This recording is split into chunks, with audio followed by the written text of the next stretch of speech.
Assalamualaikum warahmatullahi wabarakatuh. Waalaikumsalam warahmatullahi wabarakatuh. Saya ulang lagi karena yang laki-laki belum ada suaranya. Assalamualaikum warahmatullahi wabarakatuh. Waalaikumsalam warahmatullahi wabarakatuh. Bagaimana kabarnya hari ini, teman-teman? Haikal? Alhamdulillah. Di video kemarin ada teman-teman kalian yang sebelumnya hadir ya, tapi alhamdulillah ini ya. Siapa yang tidak hadir hari ini? Ilza. Siapa lagi? Najib. Azam. 3 anak. Coba. Berarti laki-laki 3, yang perempuan 1. Sakit atau tanpa alasan? Atau izin ada acara? Ada acara. Yang laki-laki?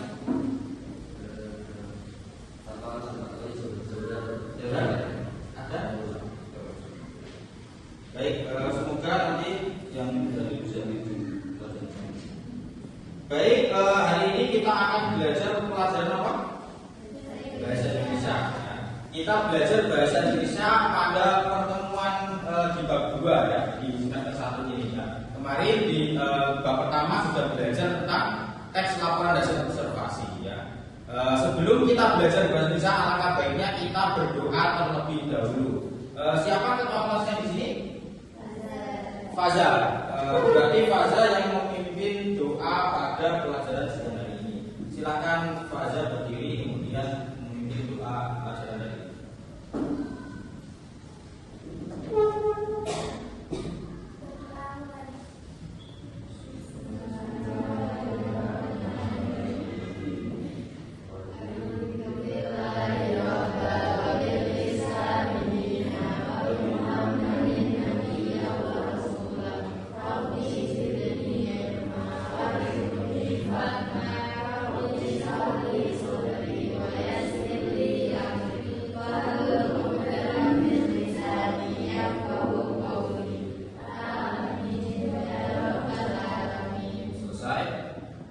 Terima kasih.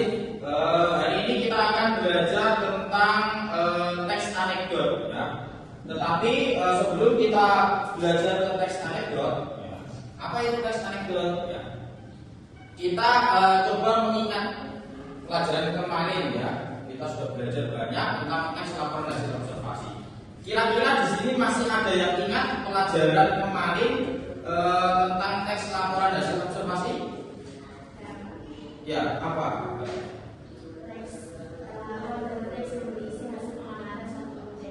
Nah, ya, jadi teks laporan dasar observasi itu teks yang dituliskan berupa hasil pengamatan terhadap suatu objek dan sifatnya itu nyata ya, sudah dialami.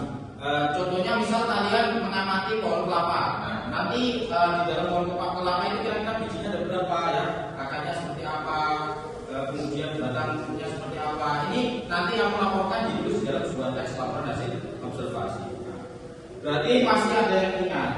Biasanya disingkat dengan apa? Teks laporan hasil observasi? LHO. Oke, sekarang kita melanjutkan materi kita yaitu tentang teks anekdot. Apa itu anekdot? Anekdot itu sebuah lawakan ya. Biasanya itu sifatnya menghibur. Sehingga dalam kita membaca teks anekdot ya, itu biasanya bersifat lawakan. Nah, gunanya untuk apa? Gunanya itu untuk sebagai sindiran. Misalkan di dalam kegiatan politik banyak, ya kan, gen-gen sekarang ada yang nyindir pemerintah sekarang yang korupsi ya, apalagi sekarang apalagi rame-ramenya siapa yang korupsi? Dadan Hidayana, kepala Badan Gizi Nasional ya kan baru ditangkap. Nah, banyak anak remaja sekarang itu menyindir dengan apa? Dengan teks anekdot. Di dalam teks anekdot ini memiliki beberapa ciri ya. Yang pertama yaitu bersifat humoris. Apa? Bersifat humoris atau lelucon.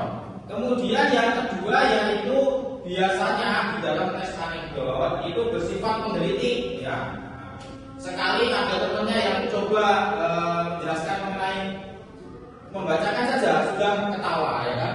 kemudian bersifat menyindir. Nah, ada yang menyindir dunia politik, kemudian dunia pendidikan, misalkan kalian menyindir tentang pendidikan, nah, itu bisa ya. Kemudian memiliki tujuan tertentu. Nah, tujuannya apa? Tidak hanya teks anekdot itu bertujuan untuk hanya menghibur, tetapi tujuannya yaitu menilai ya. Agar apa? Ketika sindiran-sindiran itu dituangkan, kemudian nanti menjadi bahan untuk perbaikan ya. Makanya di dalam teks anekdot ini ada pesan yang tersirat. Pesan yang tersirat maksudnya apa? Selain teksnya berupa jenaka atau sindiran ya, ini memiliki pesan yang ingin disampaikan oleh siapa? Seorang penulis ya kan. Nah, biasanya teks anekdot itu ada yang disajikan berupa komik ya. Ini Pak Hasan memberikan satu contoh ya. Nah, ini teks anekdot, tetapi berupa komik gambar. Kira-kira bisa gambar ini? Nah, ini ada berapa kotak? 5. Ada berapa teks yang dituliskan di sini? 3. Adakah reaksi? Ada. Nah, ini adalah contoh dari teks anekdot berupa komik. Nah, makanya kita harus tahu kira-kira struktur anekdot itu apa saja ya kan? Yang pertama yaitu abstraksi. Dan terus saja yang pertama yaitu apa? Abstraksi.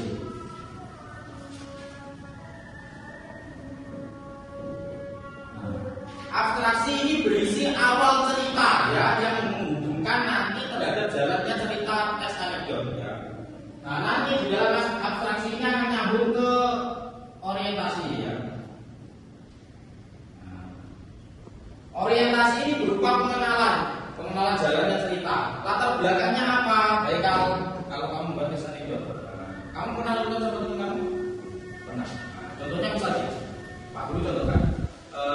Pada suatu sekolah di SMA ada anak-anak sedang berbincang-bincang di depan halaman sekolah. Kemudian si Haikal tanya, ada yang pengen merokok hari ini? Terus habis itu si Halwani tanya, ya pengen merokok, tapi aku gak bawa korek. Terus dia tanya lagi, tanya temannya satu namanya Denny ya. Saya nggak bawa asal bawa korek, tapi siapa ya yang bawa asbak? Ya. Habis itu si siapa namanya? Farid. Nah, Farid tanya, ini Pak asbak, ini saya bawa asbak. Lah kamu bawa apa? Doni. Saya hanya bawa paru-paru Pak. Ya. Nah, reaksi, saya hanya bawa paru-paru itu sebuah teks anekdot. Nah, itu hanya sekitar saja ya. Misalkan lagi contohnya, Farid telah berangkat sekolah, kemudian tiba-tiba masuk. Kamu dari mana, Frit? Pak Hasan tanya. Habis dari kantin Pak. Ngapain? Makan Pak buat. Loh, emang di sekolah ada warungnya? Ada Pak. Kok warungnya kecil kayak kandang burung, ya kan? Nah, ini kan berupa teks anekdot. Biasanya kalian akan tahu ya teks-teks yang berupa lelucon. Kemudian yang ketiga yaitu apa tadi yang pertama abstraksi, yang kedua apa? Orientasi. Yang ketiga yaitu apa? Krisis. Berarti sudah belajar sebelum pelajaran. Krisis. Nah, krisis ini berupa apa? Mulai ada konflik di dalam jalannya cerita ya. Mulai ada konflik. Kemudian yang keempat yaitu apa? Reaksi. Nah, tadi Pak Hasan sudah menunjukkan reaksi ya. Bagaimana reaksinya si orang yang menjadikan percakapan ya. Kemudian yang kelima apa? Koda itu penutup jalannya cerita atau kesimpulan ya. Di dalam sebuah struktur pembangunan teks apapun ya, itu pasti ada kesimpulan ya. Mau kalian belajar juga sudah ya, kemarin ada juga ya. Apa yang pertama? Pernyataan umum, kemudian deskripsi bagian, deskripsi manfaat ya. Kemudian di dalam anekdotnya ada 5. Yang pertama apa tadi? Abstraksi. Yang kedua orientasi. Yang ketiga krisis. Yang keempat reaksi. Yang kelima koda. Balik. Yang pertama apa? Yang kedua. Yang ketiga. Yang keempat. Yang kelima koda. Terus dulu yang pertama apa? Yang kedua. Yang ketiga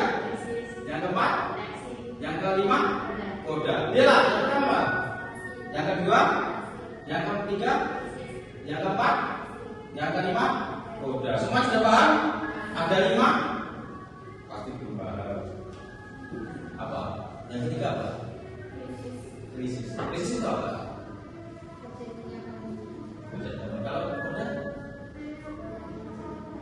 cerita kesimpulan ya. Ya. Pernah baca tesan itu? Lucu kan? Kamu ketawa apa tidak? Nah, kalau bisa ketawa berarti bisa merasakan yang baca tesan. Kalau ini yang kelima strukturnya. Kodar. Apa itu kodar? Kesimpulan ya. Tadi sudah sampaikan si kalian. Didengarkan ya, jangan ngantuk. Ini siang kamu agak ngantuk ya. Kemudian yang selanjutnya yaitu kaitannya dengan kaidah kebahasaan. Kaidah kebahasaan dalam teks anekdot.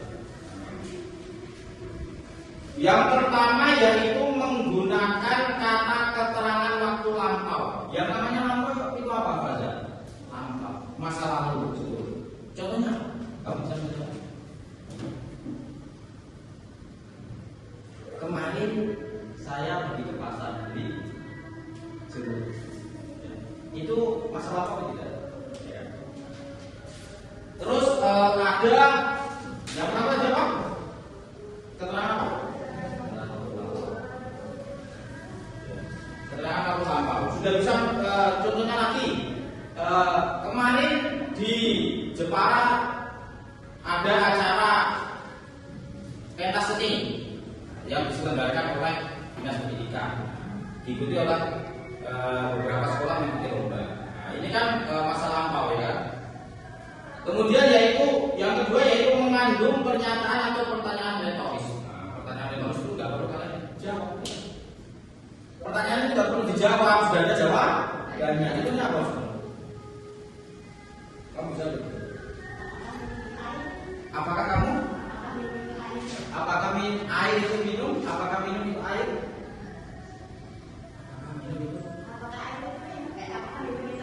Apakah minum itu air? Kamu boleh jawab? Baik. Tidak ya? Lagi, ada yang tahu? Ada yang bisa ngasih contoh? Apa sobat? Apa? Kamu bisa atau tidak? Contohnya misalkan, apakah ibu kota itu sekejap ini? Namanya juga ibu kota. Kalau kejam namanya ibu peri. Ibu kota ini kejam apa tidak? Kalau ibu apa? Ibu tiri. Nah, gitu ya. Itu pernyataan retoris. Kemudian yang keempat yaitu konjungsi. Nah, konjungsinya ada konjungsi temporal, kemudian konjungsi kausalitas. Temporal ini namanya konjungsi yang berisi waktu ya. Kalau kausalitas ini sebab akibat. Contohnya apa ya? Kausalitas ini contohnya misal kemudian ya kan, lalu ya. Ini menandakan bahwa konjungsi atau kata penghubung antar waktu ya. Kemudian kausalitas. Kausalitas ini sebab akibat. Contohnya misal hari ini Sita tidak berangkat sekolah karena hari ini dia sakit kepala. Kata penghubungnya apa? Kausalitas. Karena ya kan? Karena apa? Sebabnya dia berangkat sekolah. Sakit. Akibatnya dia kan sebabnya dia sakit. Dia sebabnya dia apa? Sakit, akibatnya apa? Tidak berangkat sekolah. Lagi misalkan apa kamu bisa balik? Hari ini Farid ketawa-ketawa karena tadi malam habis nonton bola jawabannya menang. Kamu suka nonton bola? Hobi kamu apa? Baca buku. Keren. Jarang sekarang orang berliterasi itu. Kamu sehari membaca buku berapa lama? 20. Berarti kamu punya koleksi buku banyak. Pasal aja bacanya cuma berapa? Tidak baca halaman itu dalam. Kalau kamu baca buku keren ya. Sekarang itu jarang. Orang baca buku itu sekarang sangat kurang sekali. Apalagi zaman sekarang itu orangnya lihatnya apa? Gadget ya kan. Padahal sebenarnya kalau dimanfaatin HP ini bisa kan lihat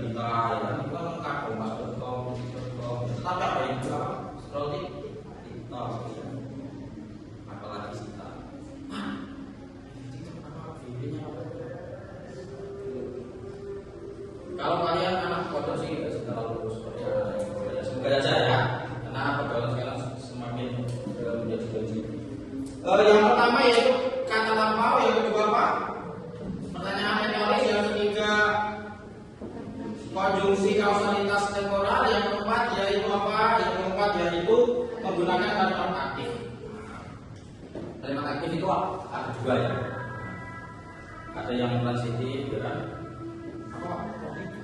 Nah, kalimat aktif kemudian pasif. Apa artinya? Nggak tahu ya. Ada transitif dan intransitif. Maksudnya apa? Kalau dalam bahasanya tidak ada contohnya. Saya mencontohkan, misalkan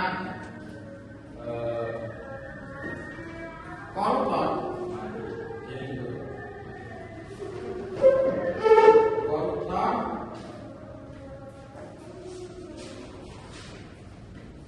menerima suap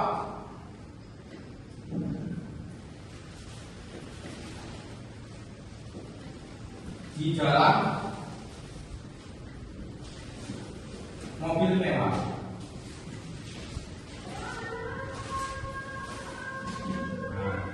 Maksudnya kalimat aktif itu kalimat yang terdiri dari subjek, predikat, objek ya. Tapi kalau yang transitif itu biasanya selalu memerlukan objek. Tapi kalau intransitif itu tidak memerlukan objek ya.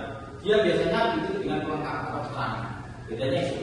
Nah, ini contoh dari kalimat aktif apa tadi? Yang pertama transitif ya. Koruptor ini seperti apa? Objek. Subjek. Kalau menerima predikat suap,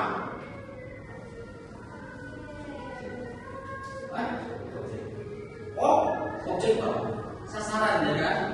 Yang menjadi sasaran koruptor menerima apa? Suap, ya kan? Berarti apa? S, P, O di dalam mobil mewah. Keterangan tempat K plus KT ya kan? Kemudian contohnya misal ini yang tadi apa? Transitif. Kemudian kalimat aktif intransitif.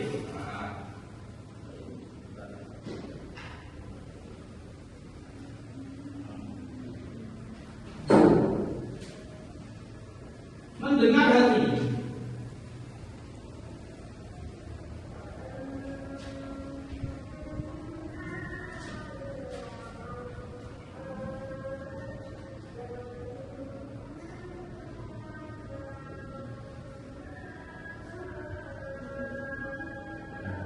Mendengar hal ini, koruptor tertawa terbahak-bahak. Koruptor sebagai apa?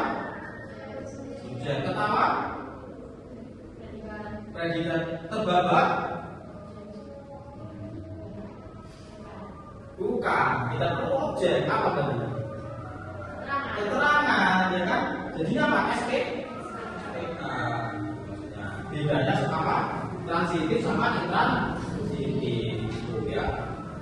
Sudah 4. Yang kelima yaitu menggunakan kata kias atau konotasi. Konotasi itu kata yang tidak sebenarnya. Biasanya dalam teks anekdot itu banyak kata-kata kias. Terus kemudian juga banyak majas. Misalkan ada majas sarkasme ya. Sekalian ini ya. Kalau saya buat majas itu ada yang di sini dapat. Siapa yang siapa? Yang itu kan? Majas. Siapa? Badanmu kok ada kritik seperti SD?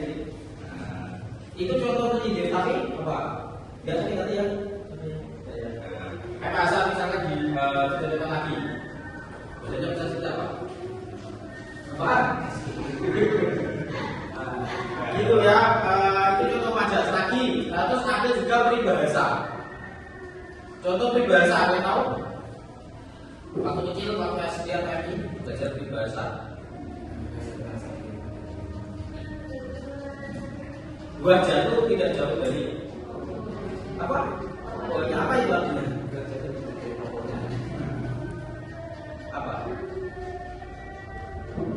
Tidak jauh ya antara anak sama ayahnya. Kalau ayahnya kira-kira sebanyak jadi memang ya mungkin anak.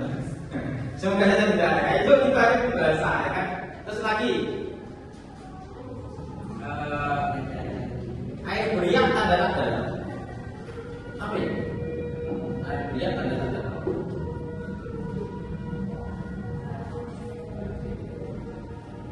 air tenang menghanyutkan apa ya? Air tenang menghanyutkan. Airnya tenang tapi menghanyutkan. Orangnya kelihatan diam, tetapi apa? Nah, mengagetkan. Dia diam-diam, tapi ternyata kamu di dalam hatinya nyata. Kemudian yang terakhir yaitu menggunakan kata kerja mental. Kata kerja mental itu kata kerja yang berkaitan dengan aktivitas manusia. Contohnya, memikirkan, melihat. Hari ini Pak Hasan pusing karena memikirkan bayar utang. Apa berarti kata kerjanya memikirkan bayar apa? Bayar utang. Nah, semoga kita dari utang. Kalian masih belum bekerja ya mikir utang, ya kan? Karena masih minta, belajar aja. Baik, yang pertama yaitu mengenal tentang apa tadi? Pengertian teks anekdot. Yang kedua, ciri-ciri teks anekdot. Yang ketiga, struktur teks anekdot. Yang terakhir yaitu kaidah pembahasan dalam teks anekdot. Sampai sini, apakah kalian sudah paham? Insya Allah, ya paham?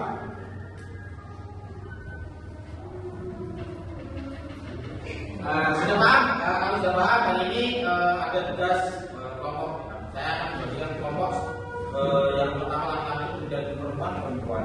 Kelompoknya menentukan pesan dari sebuah teks dari anekdot. Dan saya kasih teksnya. Yang laki-laki saya tentukan dulu. Haikal sebagai lompen, kemudian Alwani sebagai apa? Alwani sama Wali. Siapa yang mempresentasikan? Wali. Wali mempresentasikan kerja apa? Kamu sih kerja apa?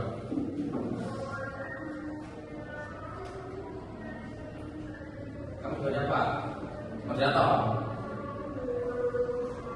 Moderator mulai ya. Kamu berikan salam. Nanti di sini ya. Yang perempuan yang jadi penonton kelompok 2 yaitu Sita, kemudian yang jadi moderator dia yang jadi presentasi. Kelompok 3 yang jadi moderator ya jadi nanti lah yang presentasi saja sama. Ini kan kesimpulan ya Pak. Baik, kita lanjut ke tugas.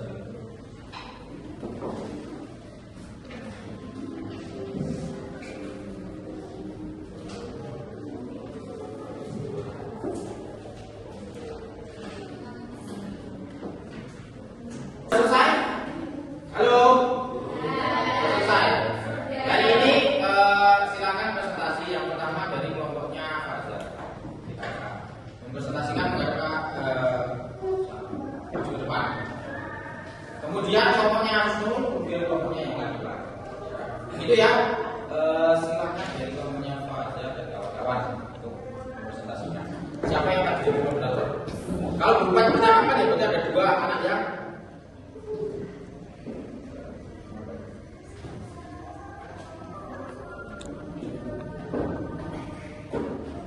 yang lainnya mendengarkan ya. Oh sudah mulai, sudah silakan.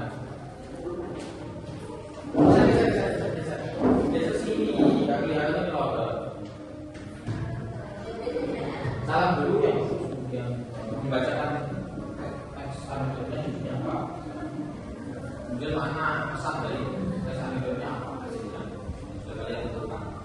Silakan, keluarga.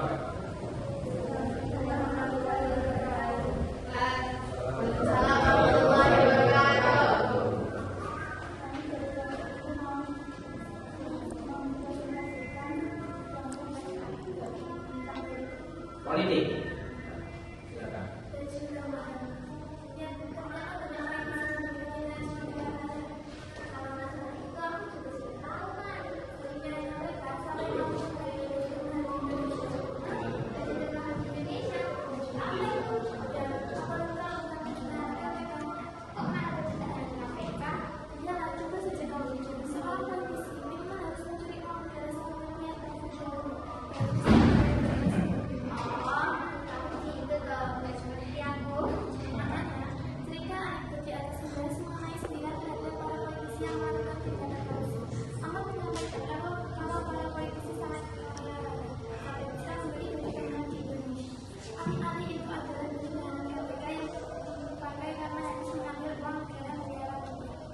Berarti apa maknanya? Korupsi. Nah, makanya kalau kalian jadi pejabat ya jangan korupsi ya. Ini adalah pesan dari teks anekdot tentang politik, menyindir pemerintah yang memperkaya diri sampai miliaran punya berapa tadi? 2 juta banyak mahal miliaran.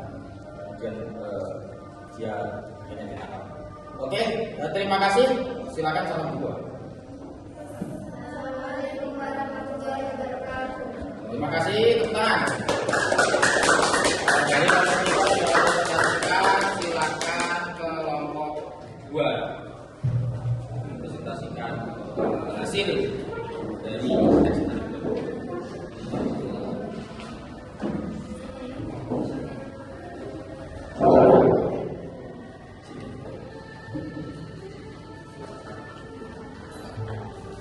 Assalamualaikum warahmatullahi wabarakatuh. Waalaikumsalam warahmatullahi wabarakatuh.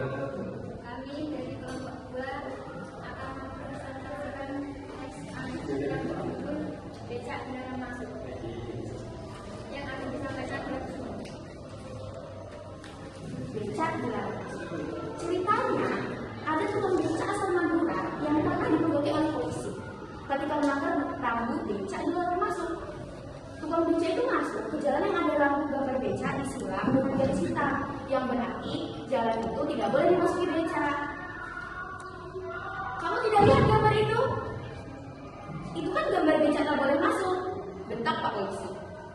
Oh, saya lihat Pak. Tapi itu kan gambar becaknya kosong, tidak ada pengemudinya. Becak saya kan ada pengemudinya Pak, tidak kosong, jadi boleh masuk. Jawab si tukang becak.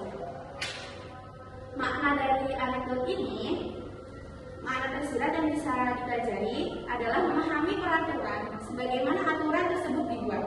Tidak hanya membuatmu jadi disiplin, tetapi juga bisa jadi membahayakan orang di sekitar. Tetap seperti tukang becak ini yang beralasan aturannya hanya dipanggil tiket becak tersebut kosong. Jadi itu maksudnya kita tuh harus mematuhi aturan, bukan karena tujuan, tapi untuk keselamatan dan kebaikan. Good. Oke, terima kasih. Silakan. Sekian dari kelompok. Assalamualaikum warahmatullahi wabarakatuh. Selanjutnya dari kelompok laki-laki yang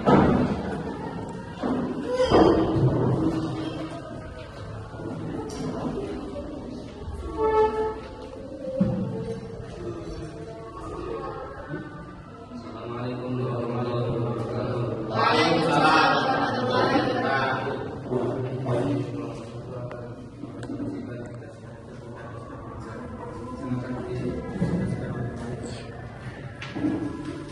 Suatu hari mengawali tahun ajaran baru, seorang guru melakukan sosialisasi kepada siswa baru mengenai pentingnya mengikuti kegiatan ekstrakurikuler di sekolah. Anak-anak, selain kalian akan mengikuti berbagai ilmu di sekolah ini, kalian juga dapat mengikuti ekstrakurikuler. Ada banyak jenis ekstrakurikuler yang bebas dipilih, di antaranya seperti pramuka, PMR, PTB, basket, rohis, paduan suara, damai, dan masih banyak lainnya. Jelas guru tersebut. Mendengar penjelasan guru itu, murid-murid pun penasaran sehingga mereka bertanya kepada guru tersebut. Denny, salah satu murid yang di kelas itu bertanya, "Bu, memangnya apa gunanya ekstrakurikuler?" Guru itu pun menjelaskan dengan detail. Tentu saja banyak manfaatnya, di antaranya melatih kedisiplinan, kepemimpinan, dan lain sebagainya. Termasuk tentang ruang saku ya Bu, Anton pun menimpali. Ibu guru yang mendengar lebih dapat tersenyum. Maknanya adalah melakukan sesuatu tergantung niatnya. Mendapat konsep tambahan merupakan sesuatu yang sangat mudah senang. Namun harus diketahui bahwa yang diberikan oleh orang tua adalah untuk memenuhi kebutuhan tambahan, sehingga kamu bisa mengikuti kegiatan ekstrakurikuler.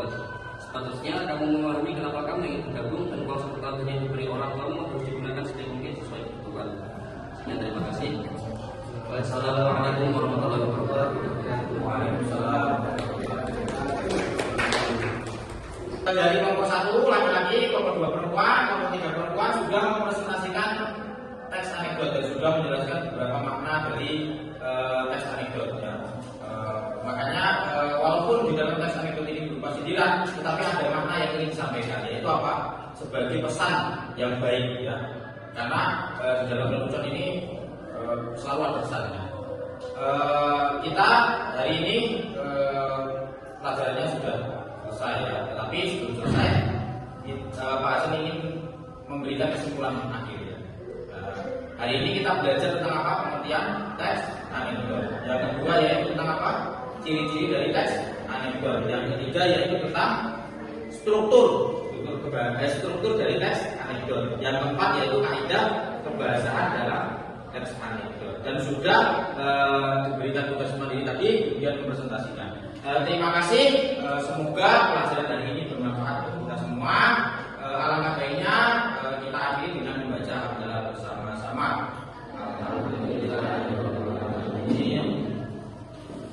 Saya akhiri. Wassalamualaikum.